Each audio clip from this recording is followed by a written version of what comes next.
En quelques jours seulement, l'image élégante de Patrick Bruel fut engloutie par la plus violente tempête de sa carrière. Les accusations fusaient de toutes parts, la France était divisée et les salles de concert, autrefois débordantes d'enthousiasme, semblaient retenir leur souffle. C'est alors que Daniela Elstner rompit le silence. Avant la tempête, il y avait une image lisse, chaleureuse, presque familière. Patrick Bruel, pour beaucoup de Français, ce n'était pas seulement une voix, c'était un souvenir. Une chanson entendue dans une voiture, un refrain repris à plusieurs générations, un visage apparu sur les écrans de cinéma, puis sur les planches de théâtre, avec cette assurance tranquille des artistes qui semblent avoir toujours été là. Depuis les années 1990, il avait bâti plus qu'une carrière, il avait bâti une présence populaire, élégante, rassurante. On le voyait comme un homme de scène, un acteur, un chanteur, un joueur passionné de poker, un artiste capable de passer d'un concert immense à une pièce de théâtre plus intime, d'un rôle au cinéma à une émission de télévision, sans jamais perdre ce vernis de gentleman français. Et c'est peut-être cela qui rend le choc si profond aujourd'hui. Car lorsqu'une figure publique tombe sous le poids d'accusations aussi graves, ce n'est pas seulement une célébrité que l'on regarde autrement, ce sont aussi nos propres souvenirs qui vacillent. Les affiches, les albums, les interviews, les sourires en plateau, les gestes de générosité, les engagements publics, tout semble soudain traversé par une question que personne n'ose formuler trop vite. Que savions-nous vraiment de l'homme derrière l'artiste? Patrick Bruel a longtemps incarné une forme de romantisme populaire, une masculinité douce, séductrice, mais apparemment maîtrisée. Ses fans le suivaient avec fidélité, parfois depuis l'adolescence. Certains avaient grandi avec lui, d'autres l'avaient découvert par leurs parents. Il faisait partie de ces noms que l'on ne présente presque plus, de ces artistes qui traversent les décennies comme des meubles anciens dans une maison de famille, toujours là, toujours reconnaissables, toujours chargés d'affect. Mais lorsque Daniela Elstner, figure du cinéma français et directrice générale d'Unifrance, a décidé de sortir du silence en déposant plainte pour des faits présumés remontant à 1997, le récit s'est brutalement fissuré. Selon les informations publiées en France, elle fait partie des femmes qui accusent Patrick Bruel de violences sexuelles présumées, accusation que l'artiste conteste fermement. Et dans ce moment suspendu, le public a cessé d'écouter seulement les chansons. Il a commencé à écouter les silences des années passées. Les silences des coulisses. Les silences de celles qui disent avoir eu peur, avoir attendu, avoir porté seule une mémoire trop lourde.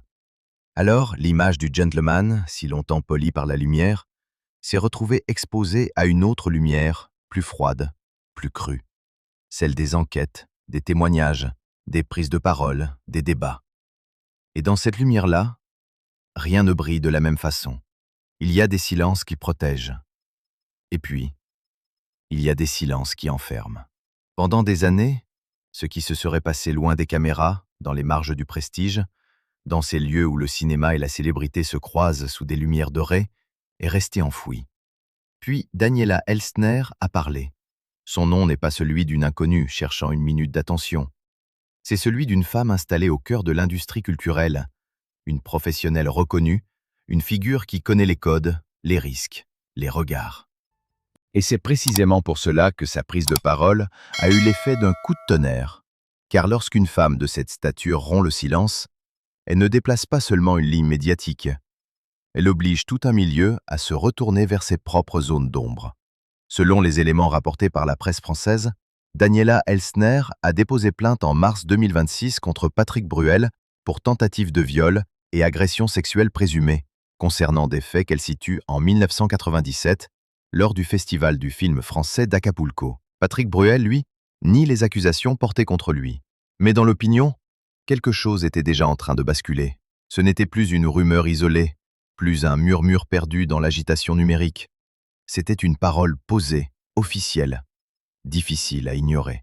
Et autour d'elle, d'autres paroles ont commencé à prendre plus de poids, plus d'écho, plus de place. Le nom de Flavie Flament est alors venu ajouter une onde de choc supplémentaire. Elle affirme avoir déposé plainte en mai 2026 pour des faits de viol présumés remontant à 1991 lorsqu'elle était adolescente, âgée de 16 ans. Patrick Bruel conteste ces accusations, et soutient que leur relation aurait été consentie. À partir de là, l'affaire a cessé d'être seulement judiciaire. Elle est devenue morale, sociale, presque générationnelle. Car la France d'aujourd'hui n'écoute plus ces récits comme elle les aurait peut-être écoutés il y a 30 ans. Depuis #MeToo, les mots ont changé de poids. Les souvenirs des femmes, longtemps jugés fragiles, tardifs ou suspects, trouvent désormais une autre caisse de résonance. Alors bien sûr, la présomption d'innocence demeure. Elle doit demeurer. Elle est une protection fondamentale, une frontière essentielle dans un état de droit. Mais la présomption d'innocence n'efface pas la violence du débat public. Elle n'empêche pas les salles de théâtre de devenir plus froides, les applaudissements de se faire plus hésitants, les fans de se sentir perdus entre leur attachement d'hier et leur malaise d'aujourd'hui. Daniela Elsner, en brisant son silence, n'a pas seulement ajouté son nom à un dossier, elle a ouvert une porte. Et derrière cette porte, ce n'est pas seulement Patrick Bruel que l'on regarde. C'est une époque entière, avec ses complaisances, ses aveuglements, ses idoles et ses vérités trop longtemps repoussées. Au théâtre Édouard VII, il y a toujours cette beauté un peu ancienne des grandes salles parisiennes. Le velours, les dorures, les fauteuils serrés, le murmure du public avant que le rideau ne se lève. Mais depuis que l'affaire a éclaté, quelque chose semble avoir changé dans l'air. Ce n'est pas visible au premier regard. Les lumières s'allument encore, les ouvreurs sourient encore, les billets sont encore contrôlés à l'entrée. Et pourtant, derrière chaque conversation basse, derrière chaque silence trop long, on sent une tension nouvelle. Patrick Bruel monte toujours sur scène dans deuxième partie, mais il n'est plus regardé exactement comme avant. Le public n'arrive plus seulement avec l'envie de voir un acteur jouer. Il arrive avec une question, avec un malaise, avec une image abîmée dans la mémoire. Certains spectateurs confient qu'ils sont venus parce que leur place avait été achetée depuis longtemps, parfois offerte, parfois réservée avant que la polémique ne prenne cette ampleur. Ils sont là, physiquement présents, mais intérieurement ailleurs. Ils regardent l'artiste, ils écoutent les répliques, ils suivent l'histoire, et pourtant une autre histoire s'impose, plus lourde, plus bruyante que le texte lui-même. À chaque phrase, à chaque geste, la réalité extérieure semble entrer dans la fiction. Et lorsque Patrick Bruel prononce une réplique comme « Je ne suis pas très moderne », certains disent avoir ressenti une gêne profonde, presque brutale. Une phrase écrite pour la scène, peut-être légère dans un autre contexte, devient soudain étrange, inconfortable, presque impossible à recevoir sans penser au scandale qui enfle au dehors. C'est cela, la violence des crises publiques. Elle déforme tout. Elle change le sens des mots, elle change le poids d'un silence, elle transforme une soirée de théâtre en examen collectif. À la fin, les applaudissements existent encore, mais ils ne ressemblent plus à ceux d'autrefois. Plusieurs spectateurs refusent de se lever, non par oubli, non par fatigue, mais comme en geste. Un geste discret, presque immobile, mais un geste tout de même. Ne pas se lever, c'est parfois dire « je ne peux plus applaudir comme avant ». Je ne peux plus séparer aussi facilement l'artiste de ce qui est désormais raconté sur l'homme. D'autres, au contraire, continuent d'applaudir, estimant qu'aucune condamnation judiciaire ne permet de le juger coupable. Alors la scène se divise sans crier. Elle se divise dans les corps, dans ceux qui se lèvent, dans ceux qui restent assis, dans ceux qui applaudissent fort, dans ceux qui frappent doucement leurs mains, presque par politesse. Et cette division silencieuse dit beaucoup de la France d'aujourd'hui. Une France qui ne sait plus toujours comment regarder ses idoles quand elles sont rattrapées par des accusations graves. Une France qui hésite entre la prudence juridique et l'exigence morale. Une France qui se souvient, mais qui doute, qui admire encore parfois, mais qui ne veut plus être naïve. Pour Patrick Bruel, la scène avait devait être un refuge, un territoire de maîtrise, un endroit où il pouvait redevenir simplement artiste. Aujourd'hui, cette même scène semble être devenue un miroir immense, éclairé par des projecteurs froids, dans lequel se reflètent non seulement son visage, mais aussi les attentes, les colères, les blessures et les contradictions d'un public qui ne sait plus très bien s'il vient assister à une pièce ou au début d'un effondrement. Pendant des décennies, Patrick Bruel a connu la ferveur, cette ferveur particulière qui ne s'achète pas, qui ne se décrète pas, qui naît quelque part entre une voix, une époque et le cœur du public. Il eut les salles combles, les refrains repris en chœur, les regards brillants au premier rang, les générations entières qui ont associé ses chansons à des histoires d'amour, des ruptures, des étés, des souvenirs de jeunesse. Mais aujourd'hui, cette ferveur s'est changée en fracture. Sur les réseaux sociaux français, les hashtags liés à son nom se succèdent, s'enflamment, disparaissent, puis reviennent plus fort encore. Chaque témoignage, chaque démenti, chaque image de lui sur scène devient un point de départ pour des milliers de commentaires. Les uns réclament son retrait immédiat. Les autres rappellent qu'un homme ne peut être condamné par l'opinion publique avant une décision de justice. Entre ces deux camps, il y a aussi ceux qui ne savent plus quoi penser, ceux qui ont aimé l'artiste, mais ne peuvent ignorer la gravité des accusations, ceux qui veulent croire à la justice, mais qui savent aussi combien les violences sexuelles présumées ont longtemps été tues, minimisées, repoussées dans l'ombre. C'est dans cette zone grise que se joue peut-être la partie la plus douloureuse. Car le tribunal de l'opinion n'a ni robe noire, ni salle d'audience, ni procédure claire. Il va vite, il juge vite, il pardonne parfois trop vite. Il détruit parfois avant même que les faits ne soient établis. Mais il exprime aussi une transformation profonde. Une partie de la société ne veut plus que la notoriété serve de bouclier. Les comparaisons avec Gérard Depardieu apparaissent alors dans les conversations, non pour dire que les affaires sont identiques, mais pour souligner un même basculement culturel. Cette idée que les grands noms, les figures puissantes, les monuments du cinéma ou de la chanson ne peuvent plus être protégés uniquement par leur prestige. Plusieurs voix féministes, dont des collectifs comme Nous Toutes ou Salon Féministe, dénoncent le maintien des concerts et des apparitions publiques de Patrick Bruel, estimant qu'il envoie un signal terrible aux victimes de violences sexuelles. Des responsables politiques s'en mêlent à leur tour. Des appels circulent pour demander l'annulation de la tournée. Alors, regarde 35. Et pourtant, officiellement, la tournée n'est pas annulée. Environ 145 000 billets auraient déjà été vendus, ce qui rend la situation encore plus explosive. Car derrière chaque billet, il y a une personne.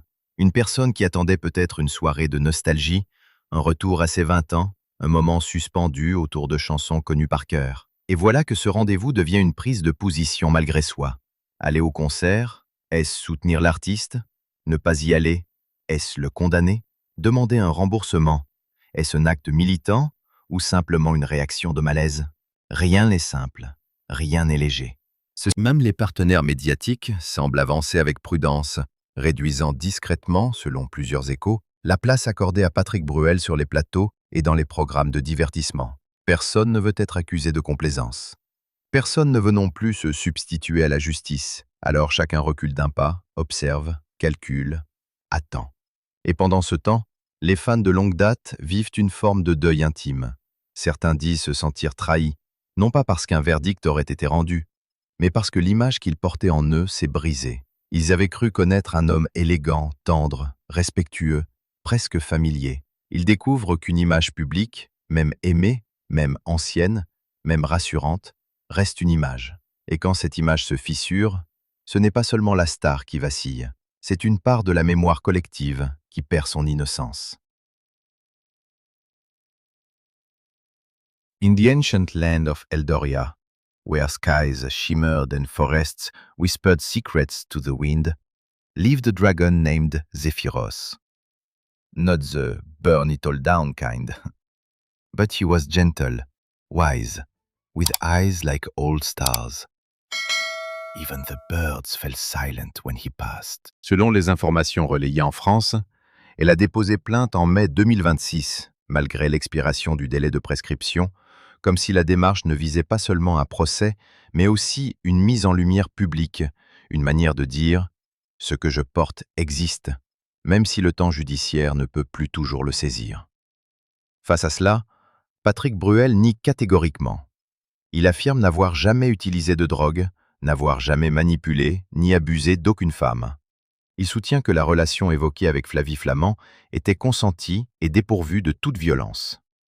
Entre ces deux récits, il y a un gouffre juridique, humain, médiatique. Et dans ce gouffre s'engouffrent les commentaires, les colères, les prudences, les certitudes fragiles. La présomption d'innocence, ici, n'est pas un détail. Elle demeure essentielle, car aucune société juste ne peut condamner un homme sans procédure équitable. Mais l'autre question demeure, brûlante. Comment écouter une parole de victime présumée sans la réduire au silence sous prétexte que le temps a passé? Comment respecter le droit tout en reconnaissant la complexité des traumatismes? Cette affaire, plus que beaucoup d'autres, expose cette tension presque insoutenable entre deux exigences. Ne pas juger sans preuve et ne plus détourner le regard lorsque des femmes parlent de violences sexuelles. C'est là que le récit dépasse Patrick Bruel lui-même. Il devient le symptôme d'une France qui change, d'une époque qui réexamine ses anciens silences, ses anciennes idoles, ses vieilles indulgences. Les jeunes générations fouillent désormais les archives, ressortent d'anciennes interviews, scrutent des phrases prononcées il y a 20 ou 30 ans. Mais ce qui passait autrefois pour de la séduction, de l'humour ou une posture de charmeur est parfois relu aujourd'hui comme un signe d'un rapport problématique aux femmes. Est-ce toujours juste? Pas forcément. Est-ce révélateur? Sans doute. Car la société ne regarde plus les mêmes images avec les mêmes yeux. Les codes ont changé, les attentes ont changé, les seuils de tolérance ont changé. Et Patrick Bruel, qui fut longtemps porté par une image de séducteur élégant, se retrouve désormais confronté à une époque qui interroge précisément ce type de pouvoir, celui du charme, de la célébrité, de l'autorité symbolique, de l'homme admiré que l'on n'ose pas contredire. Voilà peut-être le cœur du séisme. Ce n'est pas seulement une affaire de réputation.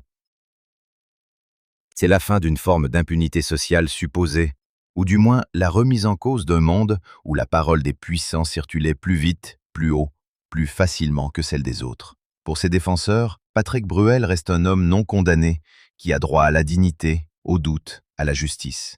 Pour ses détracteurs, il incarne désormais un système trop longtemps protégé par la célébrité et l'admiration. Et entre ces deux visions, il y a un public perdu, troublé, parfois déchiré.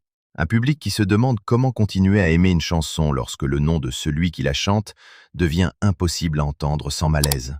Un public qui découvre, une fois encore, que les œuvres peuvent survivre aux hommes, mais que les hommes, eux, finissent toujours par être rattrapés par les questions que l'époque leur pose. Dans une carrière, il y a des tempêtes qui passent. Des critiques, des échecs, des polémiques brèves, des albums moins aimés, des films moins vus. Et puis, il y a des tempêtes qui ne passent pas simplement au-dessus d'un nom. Elles le traversent. Elles redessinent sa silhouette. Elles obligent chacun à choisir une distance, une position, parfois même un camp. Patrick Bruel se trouve aujourd'hui à cet endroit fragile, presque irréel, où l'artiste continue d'exister, tandis que son image publique semble se détacher de lui comme une ancienne photographie brûlée sur les bords. Il chante encore pour certains, joue encore pour d'autres, mais autour de lui, les certitudes tombent une à une. Les programmes de divertissement hésitent, les partenaires observent, les marques, toujours attentives à la température morale du moment, pourraient se retirer ou différer des collaborations. Les projets artistiques à venir deviennent plus incertains. Dans l'industrie culturelle, le silence est souvent un langage. Ne plus inviter, ne plus programmer, ne plus afficher trop fortement un visage, ce n'est pas toujours une condamnation officielle. C'est parfois une stratégie de retrait, une manière de ne pas être emporté par la vague. Et cette vague, aujourd'hui, est puissante. Les collectifs féministes continuent de demander des actes. Les élus locaux sont interpellés. Les salles qui doivent accueillir la tournée « Alors Regarde 35 » se retrouvent sous pression. Comment maintenir un concert quand une partie du public y voit une banalisation des accusations? Comment l'annuler sans être accusé de piétiner la présomption d'innocence? Là encore, le dilemme est total. Et au milieu, Patrick Bruel tente de tenir une ligne. Nier, continuer, défendre son nom, préserver sa carrière, maintenir le contact avec ceux qui le soutiennent encore. Une partie du public reste à ses côtés.